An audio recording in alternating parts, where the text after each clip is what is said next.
and whether they do so fairly, without bias, and without increasing conviction rates or sentence length.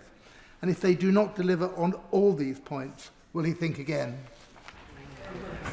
Justice Secretary. Well, I'm very grateful to my right honourable friend for all of his work in these areas. And yes, I can commit to that evaluation, which is, of course, very important indeed. And it's right to say, too, that Sir Brian found in his report, or estimated that he suspected there would be 20% faster, because, of course, it does take time for juries to deliberate, and without the necessary conveyance of information between barristers, the judge and the jury, he expects a system that's judge-led, or indeed that's magistrate-led, to be speedier. He will know too that the Magistrates' Court don't currently have a backlog, and with increasing magistrates can do a little more.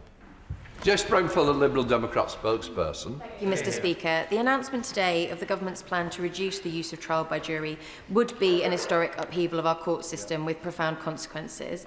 But the Justice Secretary has not stood up and argued in favour of judge-only trials on their own terms. Instead, he has made arguments that there is no alternative. That is simply not true.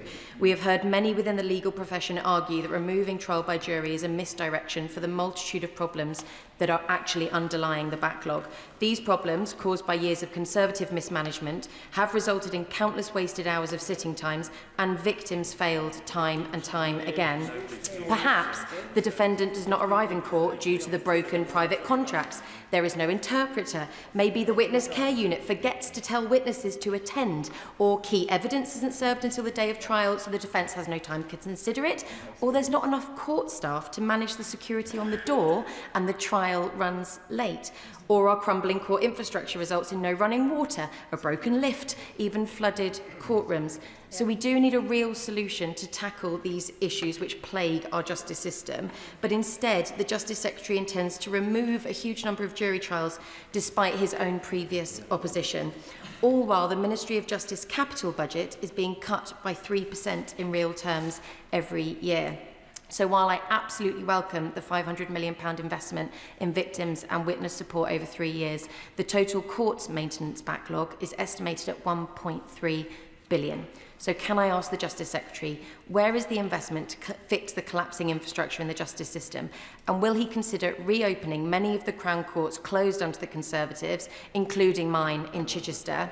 And as he confirmed to the media today, an entire jury's worth of prisoners have been released in error in recent weeks. Does the Secretary of State have confidence in his department to oversee such an extreme and radical reform when they're not even getting the basics right? Justice Secretary. I'm very grateful to the Right Honourable Lady. She mentions a range of issues which are important to ensure that across our 80 or so courts and 500 courtrooms that they're working effectively, and that's why we've asked Sir Brian Leveson to look at efficiency as part 2 of his review, because we do need not just our courts but Crown prosecution, our police, working together at a regional level to deliver that improvement.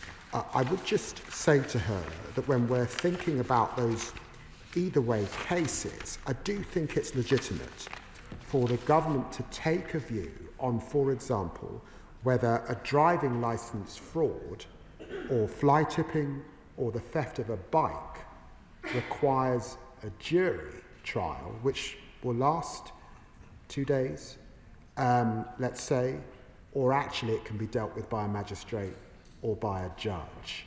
And I know that she is committed to us bearing down and dealing with violence against women and girls.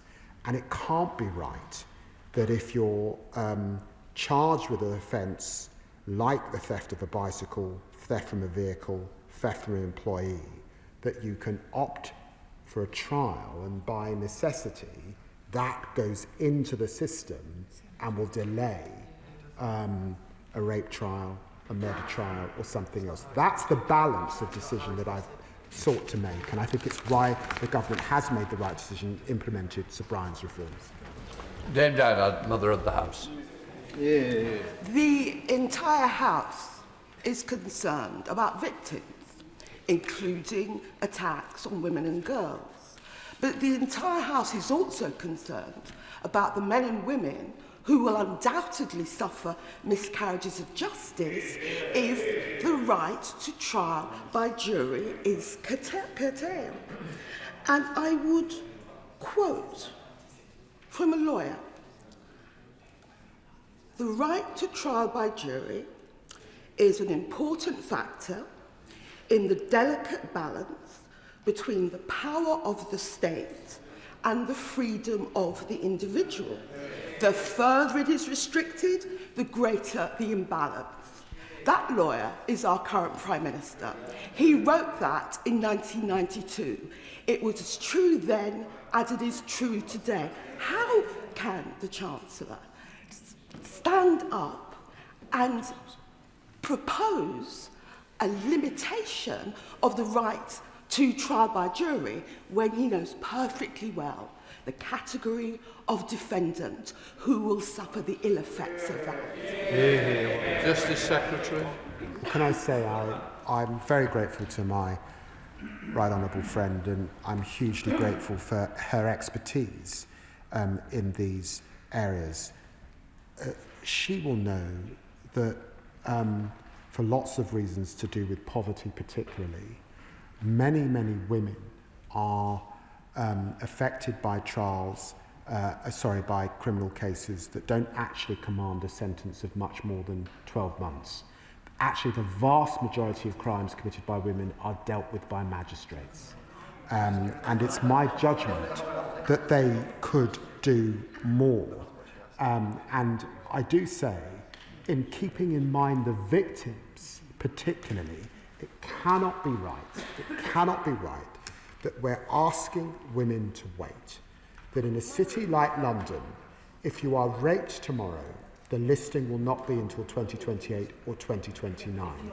If you're centring those victims, and it's why I think the Victims Commissioner is supporting these changes, it is because we are putting those women first. I'd also remind her of the 550 million that I'm dedicating to victim support to support those very women she talks about. Sir Jeremy Wright. Thank you very much, Mr. Speaker. I think the government deserves credit for taking seriously a serious report into a serious problem. But can I ask the Secretary of State whether it is his preference that the changes he's outlined to jury trial are permanent or will recede when the problem of backlogs recedes? Can I also ask him, in relation to judges alone deciding either way cases, he knows that Sir Brian's recommendation is that the presumption should be that for cases where the sentence may be 3 years or less, that it should be a judge-only trial, but that, of course, is a presumption that could be rebutted. Is it the government's intention that that should be a presumption, not a definitive rule? And finally, he knows that Sir Brian also recommended that the plea hearings be pushed back to allow for advice on guilty pleas to be given more clearly and more fully, and that is likely to increase the number of guilty pleas, preventing cracked trials.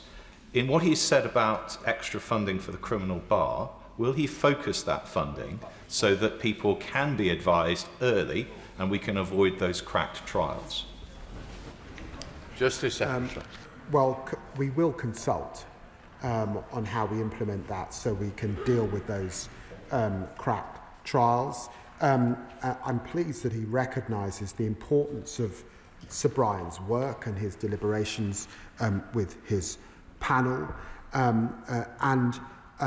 it is not my expectation that these rules would change, and that's also because Sir Brian reflected on the complexity and the demand that we're seeing in our criminal justice system. I know, with his tremendous experience, DNA evidence, phenotyping, the range of new laws that this Parliament is introducing, the increase in sexual crimes as a result of smartphones and other technology, all of that requires change in the system. So I do believe the changes that we are making will be permanent. Mr. Speaker, I understand that my right honourable friend has inherited a disastrous situation in the criminal justice system. Huge backlog left by austerity from the party opposite, so we have no truck with them. But does he fear, as I do, that restricting trial by jury will put a certain class of people in judgment over the rest of us, and that the check and balance on that is that the jury can be drawn from amongst what we might include working class people, as I would describe them?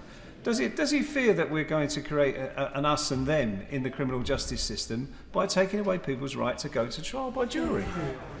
Justice Secretary. I do understand my honourable friend's anxiety, of course I do, but I would just remind him, Mr. Speaker, that the vast majority of these individuals will be tried by magistrates.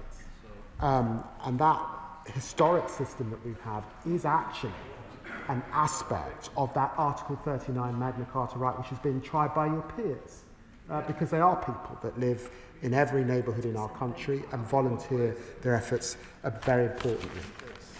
Sir David Dent. The Secretary of State, when he took office, swore an oath of office. It reads, "I do swear that I will respect the rule of law, defend the independence of the judiciary, and discharge my duty to ensure the provision of resources for the efficient and effective support of the courts." Now, that last bit matters. Governments of his party, my party, and before they get too sanctimonious, the Liberal Democrats too, oh, surely not, all starved the courts, all of them, from Blair to now. And what he has to do is put that right, because if he doesn't get sufficient extra sitting days, this problem will not be solved. And when I say sufficient extra, it's not 1,000, it's not even 5,000. It's an order of magnitude increase, because instead what he's doing is undermining a bulwark of our Constitution. In the words of Lord Denning, it's been the bulwark of our liberties for too long for any of us to seek to alter it. So why won't he go and have his argument with the Treasury and solve this problem properly? Justice Secretary. I do understand the spirit of what the right honourable gentleman is saying, and he's right. Our courts have been starved of funds for too long. But he knows, despite the extra investment that we're putting in and the investment that we got in the spending review, new courts at places like Blackpool, it will take a considerable time. And I say to him, when we've asked Sir Brian to reflect, and he is one of our most eminent judges, would it really be right to ask the victims to wait a decade until we fix the system? It can't be. For all of the reasons that he reflects on in his report, we have got to chuck everything at it. More investment, which we are doing, reform, which we are doing, modernisation, which we're doing. Which we got Dr. Stella Creasy. Thank you, Mr. Speaker.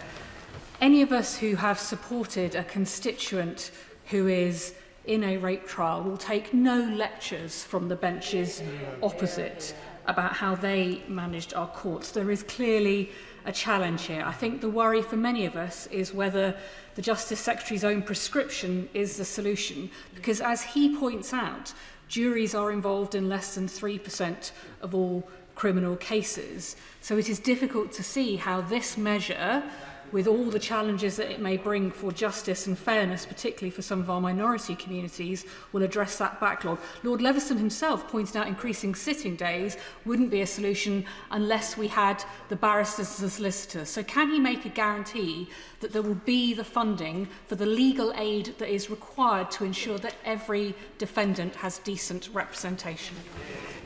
Justice Secretary. Well, I'm very grateful to the Honourable Lady, and I just remind her that we are increasing that uplift to barristers and their fees, 34 million. We've also increased legal aid, 92 million for our solicitors, and because we do need a pipeline of criminal lawyers, we've got this match-funded scheme for pupilages, so that we do see the next generation of young people from all backgrounds becoming our criminal legal aid lawyers. Thank you, Speaker. Juries are not the cause of the court backlog. If they were, we would not see similar extended delays in the magistrates' courts, which have a record backlog of 361,000 cases. The cause is not just pupilages, but also legal advisors in the magistrates' courts. Given that some of these cases with potential longer sentences will move to the magistrates' court, what additional investment will go into them so that we don't just see the problem move from the Crown Court to the magistrates' court and see victims wait just as long there? Justice Secretary. I say that's why we're putting money into legal advisors. That's why we're growing the magistracy. There isn't anything like the backlog in our magistrates' courts that exists in our Crown courts. So the question is, should we leave it as a year, or could our magistrates do more? And I think 18 months in terms of the sentencing threshold is right. Richard Burton. Thank you, Mr. Speaker. I need to be honest. The prospect of citizens in our country being put away in jail for up to 3 years without the benefit of a trial by jury sends a chill through my heart. I'd also gently say that no government should ever govern as if it will be in power forever. The front bench denounce members of Reform as being Putin's pals. I think that's a fair description. Doesn't the Justice Secretary want to think again because what would we imagine if Putin's pals, as described in government in this country, where people get put away for 3 years without trial by jury, how would they use this? And isn't that a frightening prospect when we make these changes under pressure and hand these changes on to forces which I think will take things even further? Doesn't that concern the Justice Secretary? Justice Secretary. I would just say to the honourable gentleman that clearly I think he would accept that justice isn't being served now.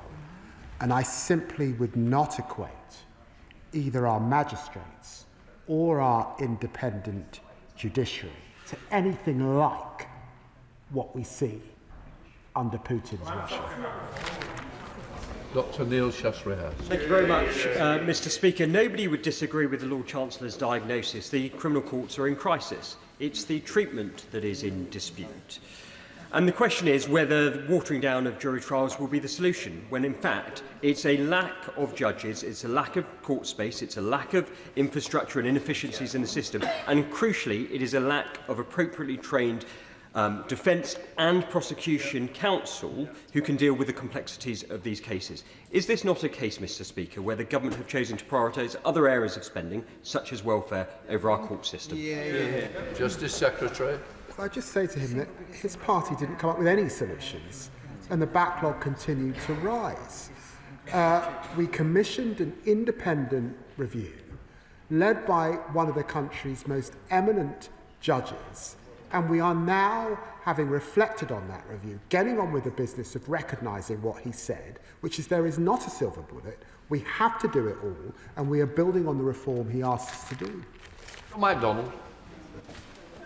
Can I welcome the additional money for the criminal aid advocates and also more pupillage? But if we are to rely more upon single judges and often sitting in alone, is there a need for greater transparency with regard to the selection of those judges, even to the point of individual selection on individual cases?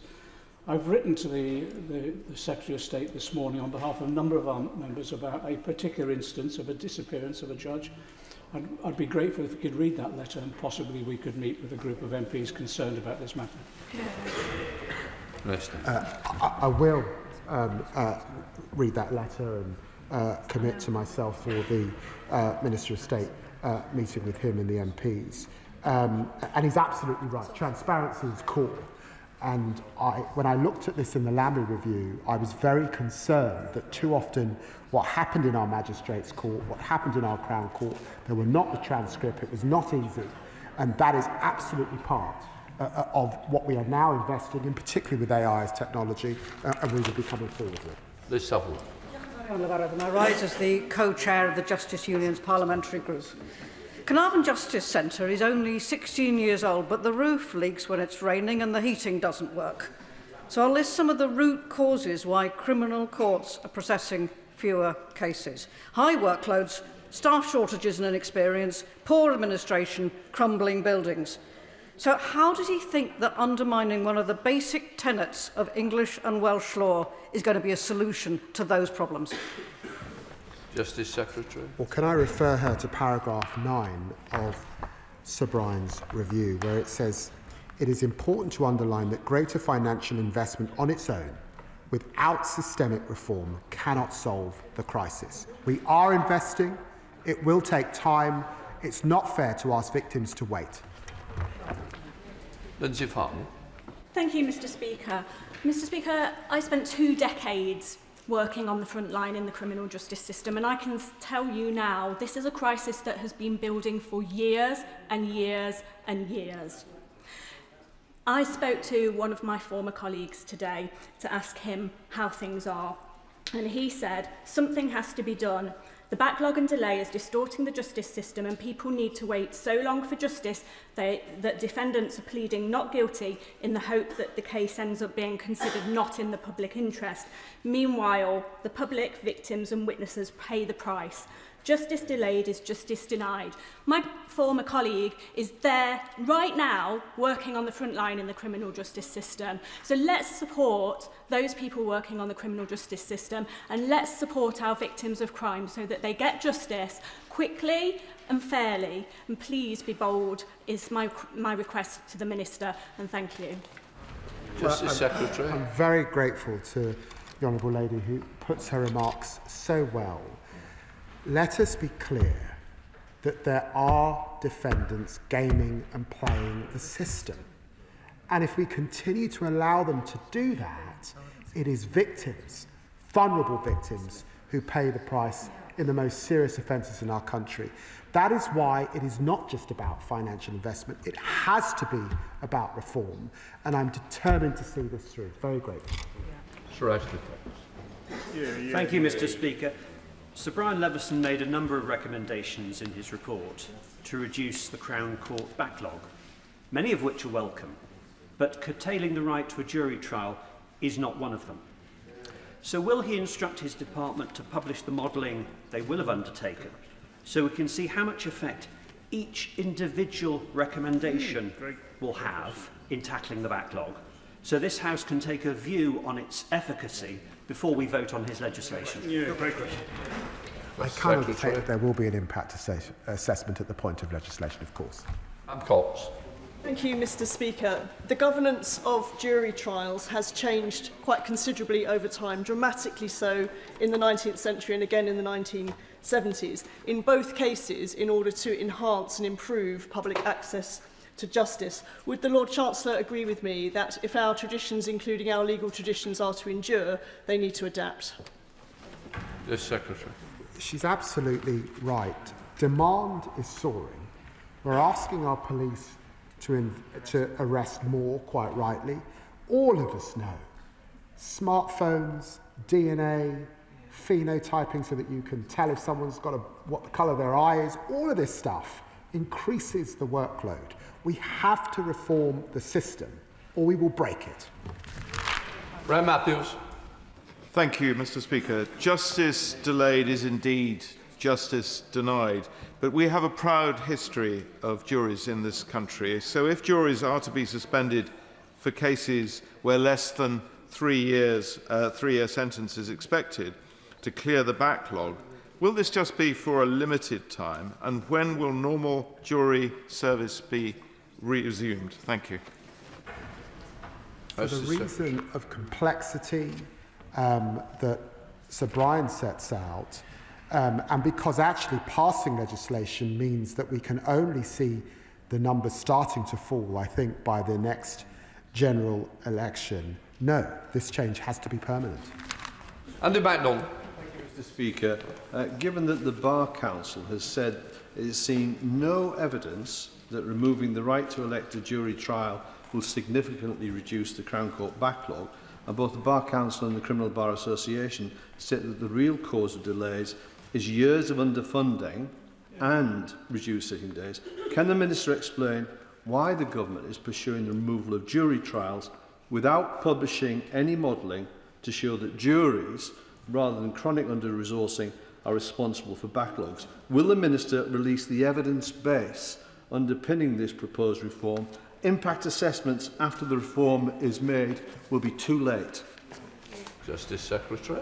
Can I just ask my honourable friend, who I know has tremendous expertise in these areas, the evidence is here in a very, very lengthy report and review that looks at all the issues, says it's likely that the new division within the Crown Court and changes to the Magistrate Court will lead to a 20% speed up of the process.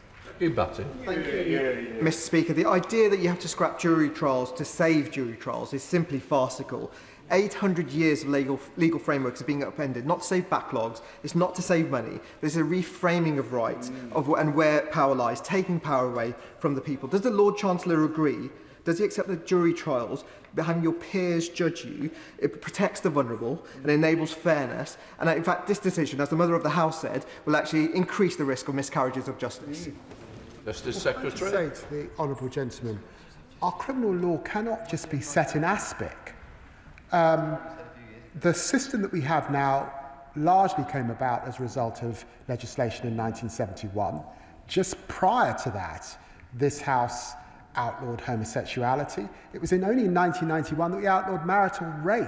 So of course we make change, and it's right that we make change in this circumstance. Sir Russell. Thank you, Mr. Speaker. I have immense sympathy for the difficult position that the Lord Chancellor is in and that the many victims of crime in our country are in.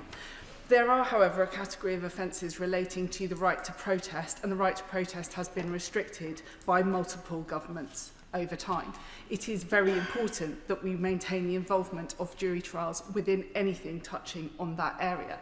Can the Lord Chancellor commit to retaining jury trials where either the current offence potential imprisonment would be such that at the moment it would be an either way offence, or where they're currently explicitly either way? Sorry, would currently go to the Crown Court, or where they would be either way? Justice Secretary.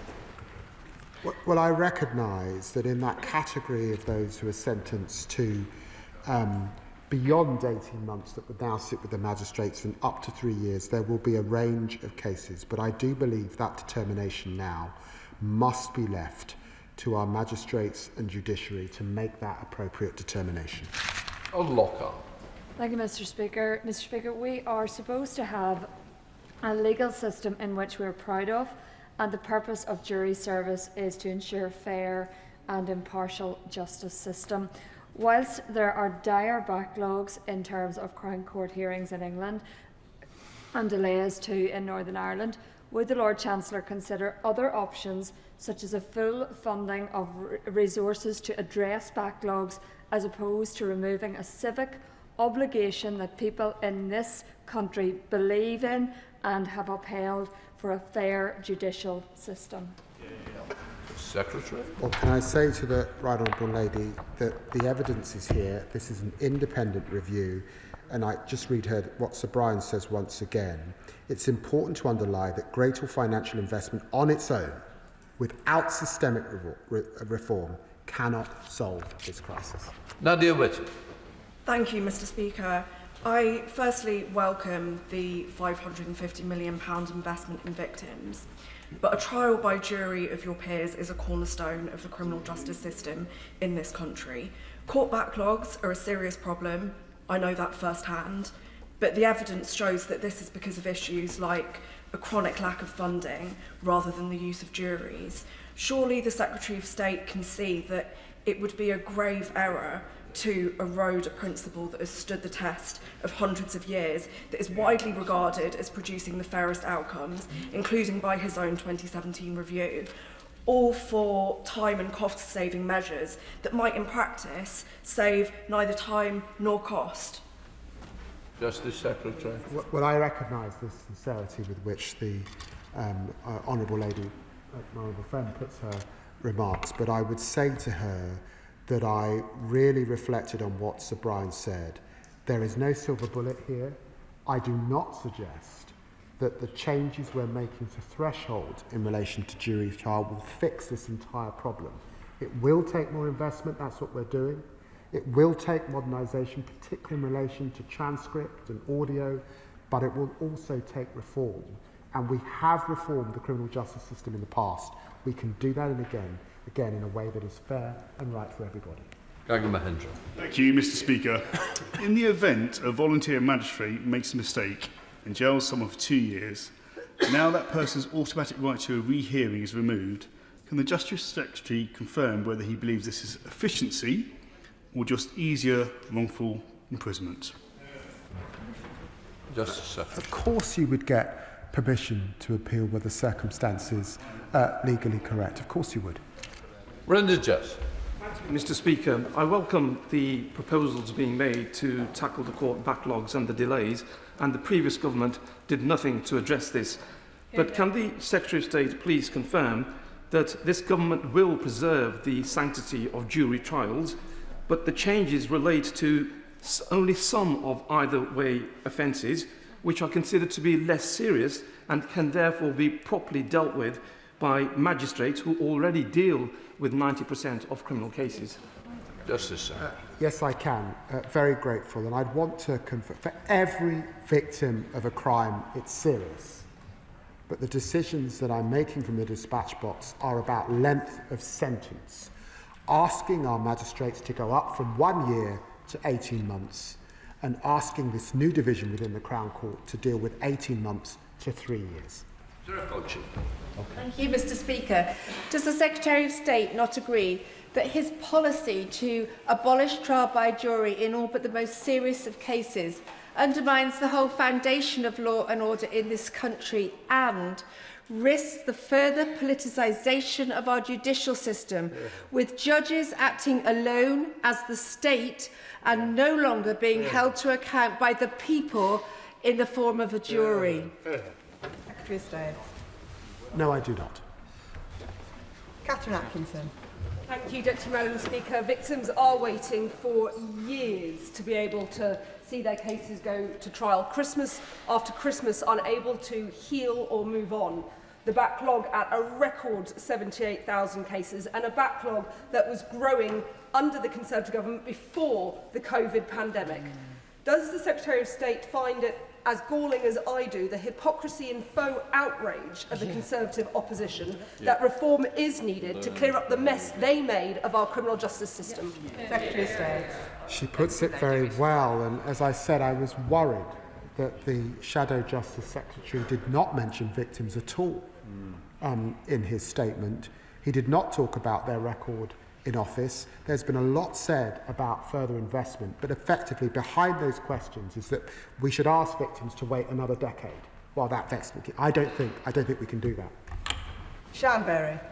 Madam Deputy Speaker, I appreciate the focus on victims, but has the Secretary of State considered the risks of removing juries with, where there are charges with state or corporate victims if we are to preserve dissent, whistleblowing and protest? And given big concerns raised about representation among judges, is he concerned about the potential for really damaging a tax on and politicisation of individual judges and their decisions?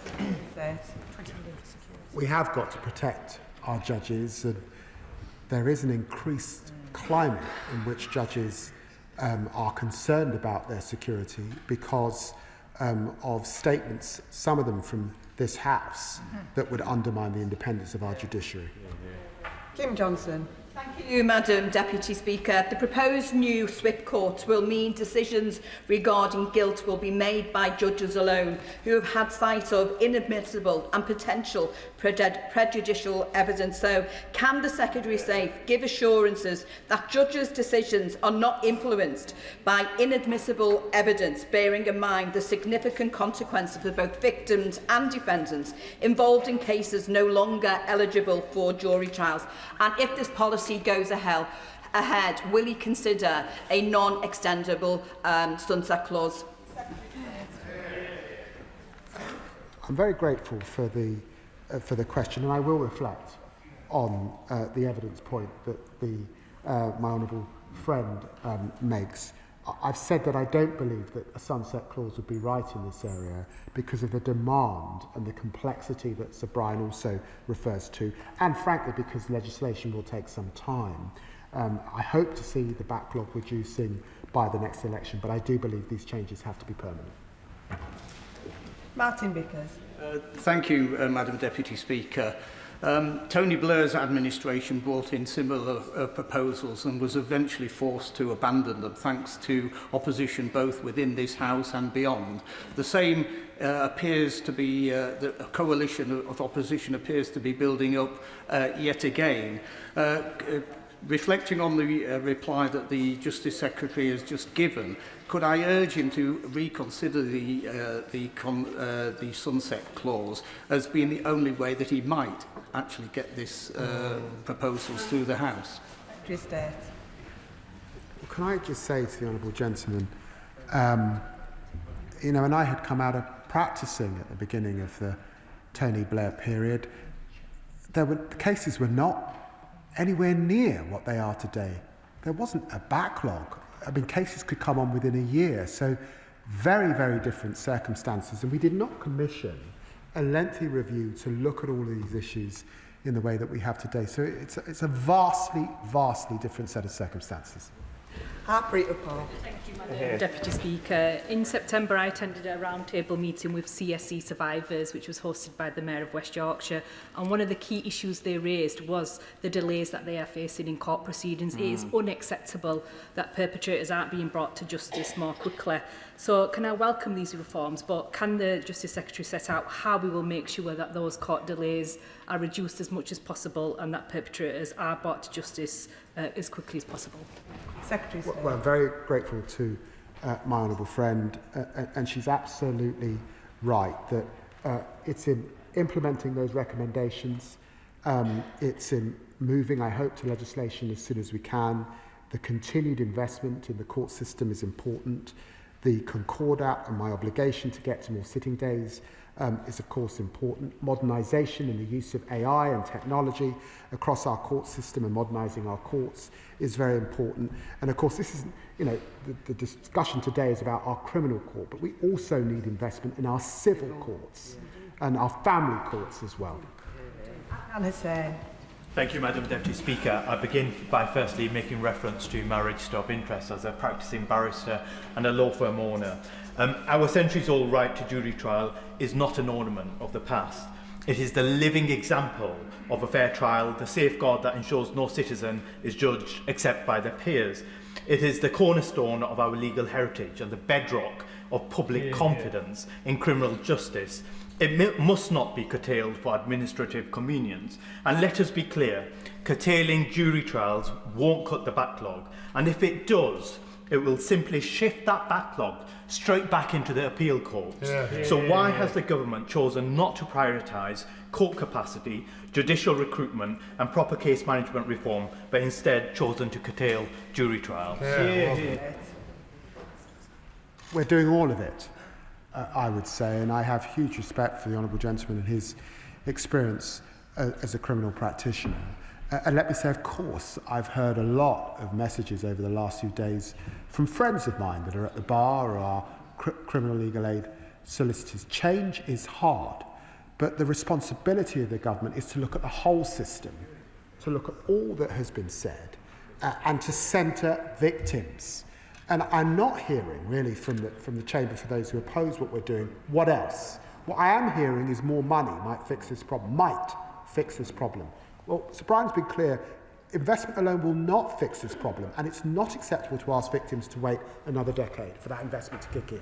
Rachel Hopkins. Thank you, Madam Deputy Speaker. I welcome the government that the government will match fund criminal barrister pupilages and agree there should be a focus on opening up a career at the criminal bar to even more young people from across society, and I'd say from across socio-economic backgrounds. Can the Lord Chancellor set out what additional plans he has to make law a more accessible sector for young people of all backgrounds? Secretary of State. The day I was called to the bar back in the mid-1990s was a huge moment in my life, coming from a working class poorer background, raised by a single mother. And I'm deeply saddened that over the last few years, young people from all backgrounds have been put off becoming criminal legal aid solicitors, criminal legal aid barristers. We've got to do something about it. And that's why I've found the money, both to raise fees for our barristers and our lawyers in this area, but also to ensure that we've got the next generation of lawyers coming through. And I hope it doesn't get lost in some of the misconception about jury trials. Robertson. Thank you, Madam Deputy Speaker. The Justice Secretary blames the court backlog on reduction in funding by the previous government, yet he plans to reduce access to jury trials permanently. Isn't the truth of it he doesn't want to fund courts because his government has prioritised welfare for the few over justice for the many? No, absolutely not. We are implementing and building on the work of Sir Brian Leveson. We are determined to bring this down. It does take investment, it does take reform, it does take modernisation. Chris Vince. Thank you, Madam Deputy Speaker, and I thank the Lord Chancellor for his statement here today.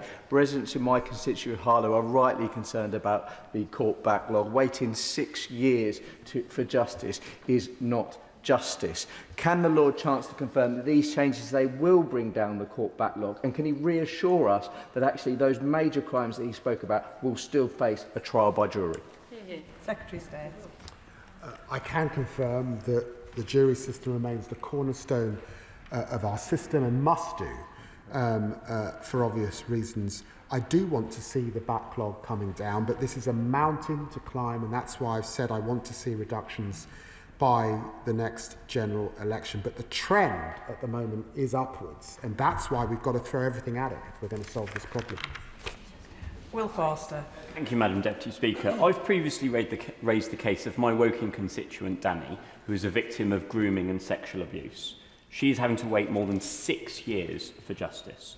Although I am concerned about these proposals from the Justice Secretary, I and others can probably be convinced if they do genuinely put victims first without undermining our justice system.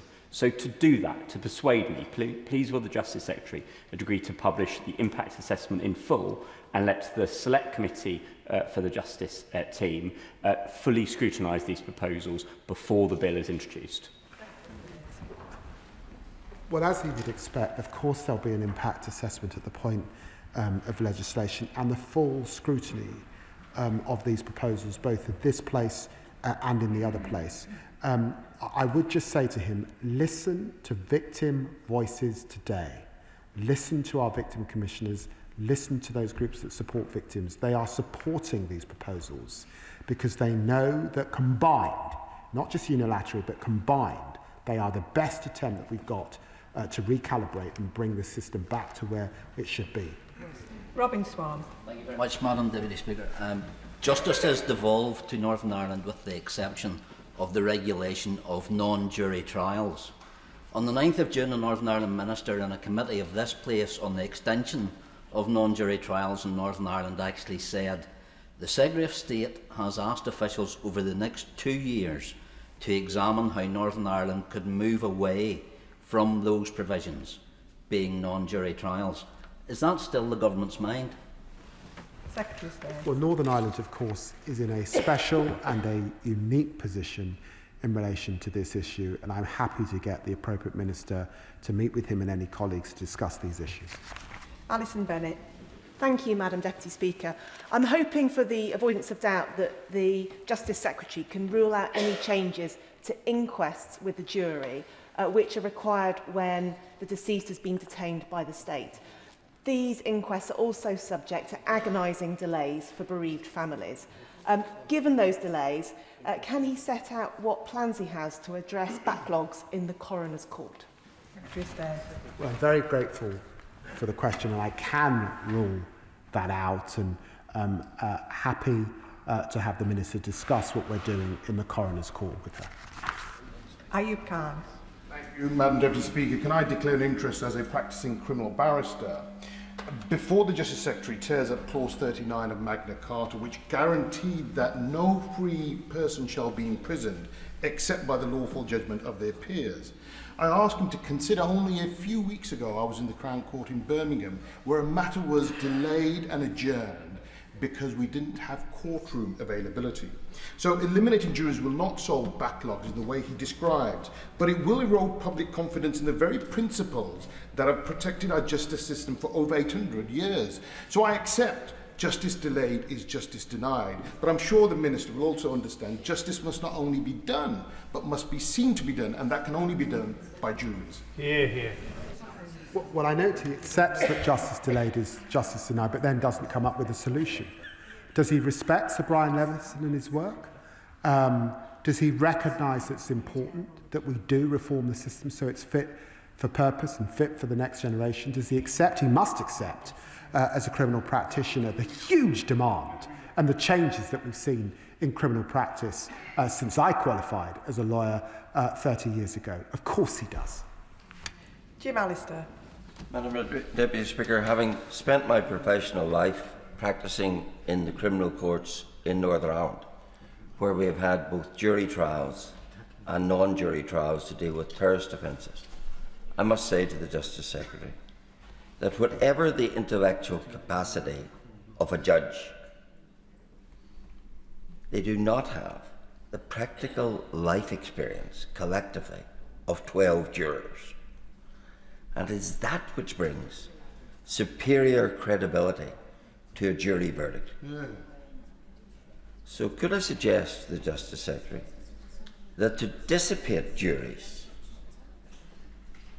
is to strain the quality of our justice, particularly in circumstances where the presiding judge will have to both decide on the admissibility of evidence and then to put from his mind evidence he might have dismissed when reaching a verdict, and nonetheless convey to the public that justice has been seen to be done. Well, I'm hugely respectful of the honourable gentleman's experience in these areas. We do ask our judges across a whole range of areas to make life-changing decisions. I'm the father of an adopted daughter. There is no greater decision than you can make, believe me, to take a child away from its birth parents. So judges do have to make difficult judgments, and they do so with the assistance, of course, of those who give evidence before them. So I do believe we can do this, and I just ask him to reflect on that 3-year threshold and the sorts of crimes in which we're asking our magistrate and our judges to make those fine judgments. Iqbal Mohammed. Thank you, Madam Deputy Speaker. The previous government should hang its head in shame for leaving our judicial system, the courts, the backlog and the prison systems in such disarray.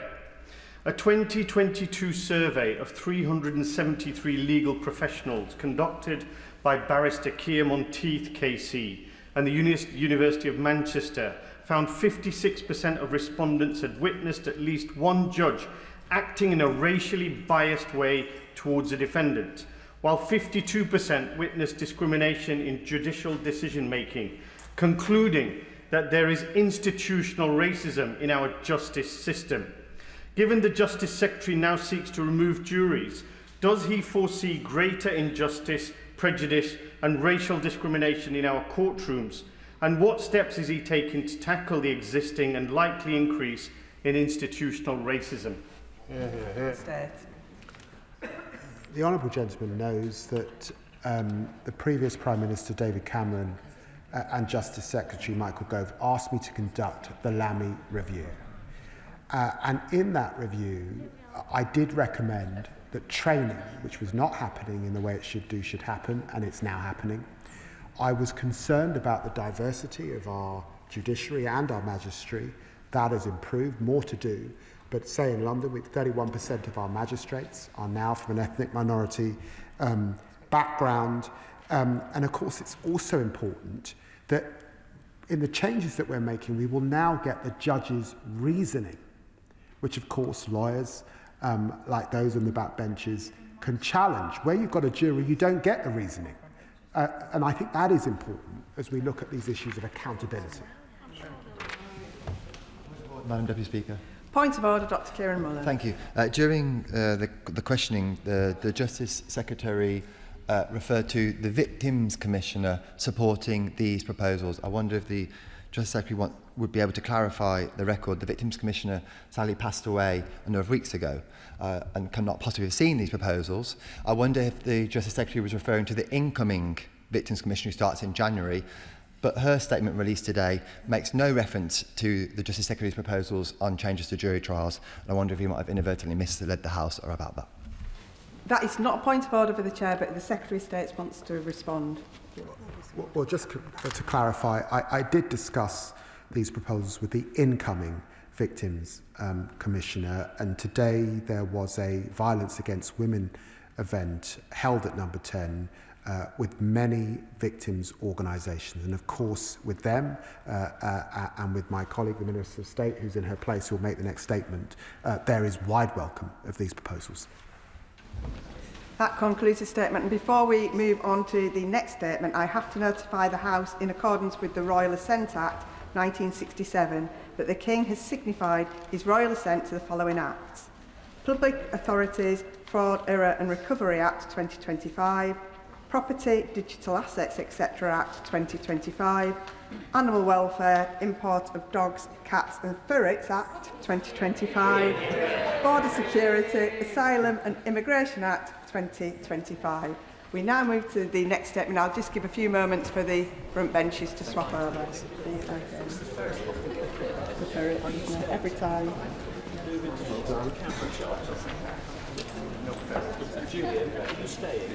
So, yeah.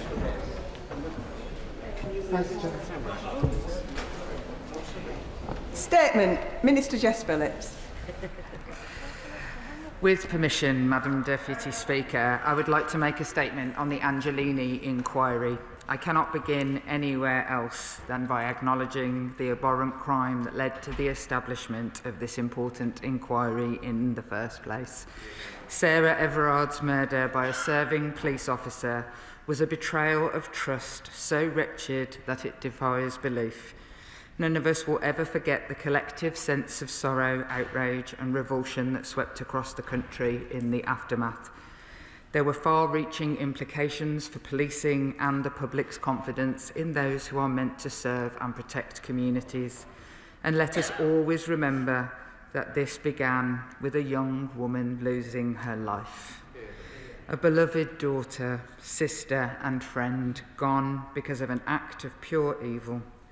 Today I am thinking of Sarah and of the years denied to her and of her loved ones.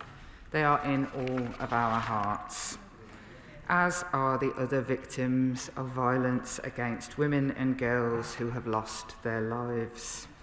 As the Justice Secretary said, I've been with some of them this morning, and we hold them, and I'm sure I speak for the House, very closely in our hearts. Part 1 of the Angelini inquiry focused on the career and conduct of Sarah's killer, while Part 2 was commissioned to examine broader issues in relation to policing and the safety of women. The first of 2 reports that will make up Part 2 of the inquiry has been laid before the House and published today. It examines what more can be done to prevent sexually motivated crimes against women in public spaces. The report starkly highlights that many women do not feel safe due to the actions and behaviours of predatory men, and they are assuming the burdens of their own protection themselves through avoidance measures such as not going out at night, avoiding dark streets and modifying their use of public transport. This is, as we all know, utterly unacceptable. As the inquiry chair, Lady Ailish Angelini, puts it so clearly in the report, somehow we have simply come to accept that many women do not feel safe walking in the streets. This is a substantial and significant report, and I would urge all members to read it in full. And while it acknowledges that there is a range of ongoing work which seeks to prevent these terrible crimes and disrupt predators, it also highlights that there is